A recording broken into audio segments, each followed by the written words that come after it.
अगले ओलंपिक्स में मैं ही हिंदुस्तान को पहलवानी में मेडल दिलाऊंगा, वो भी सोने का। इंडिया का कोट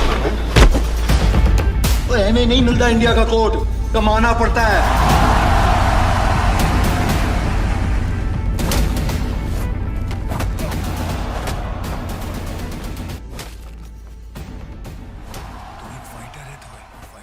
पिछली वीडियो में बताया था कि राजू के घर के खर्च अच्छे से चल रहे हैं। तब उसकी पत्नी विभा ने राजू के पिता से कहा, पिताजी अब राजू की ना उम्र बढ़ रही है और जाने कब तक वो रिक्शा चला पाएंगे। घर से अपना काम करेंगे तो इनके काम में मैं भी उनका हाथ बटा सकती हूँ। तब उसके पिता ने कहा, जैसे तुम दोनों को ठीक लगे, हमारा क्या है, हम दोनों तो एक दिन चले जाएंगे, जाने कब बुलावा आ जाए। बाबूजी की बात को नजरअंदाज करते हुए और राजू की सेहत को देखते हुए विभा ने अपना काम शुरू किया। इसी के चलते दुकान का नाम राजू के पिताजी के नाम पर यानी मुंशी कंप्यूटर्स वाले रखा गया।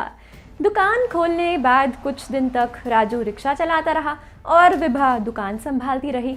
जब दुकान अच्छे से चलने लगी तो राजू ने अपनी रिक्शा अपने पड़ोसी यानी श्याम को किराए पर दे दी। एक दिन श्याम सवारी लेकर हरियाणा के गांव में गया। वहां किसी ने उसके किराए की रिक्शा पर पुष्टि का पोस्टर चिपका दिया।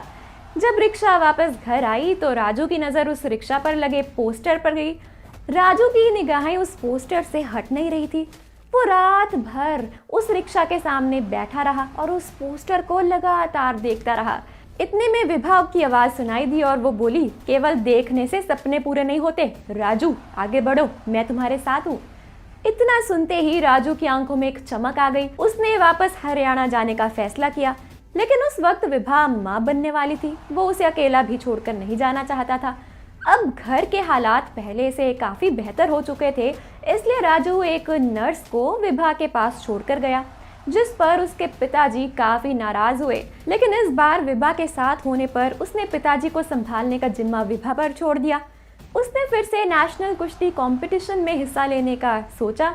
इसके बाद उसने महावीर के गांव वापस जाने और अपना प्रशिक्षण जारी रखने का फैसला किया।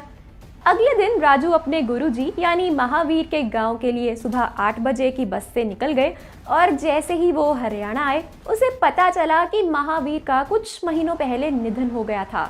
वो इस खबर से टूट गया। उसे लगा जैसे उसने अपने गुरु और पिता तुल्य इंसान को खो दिया।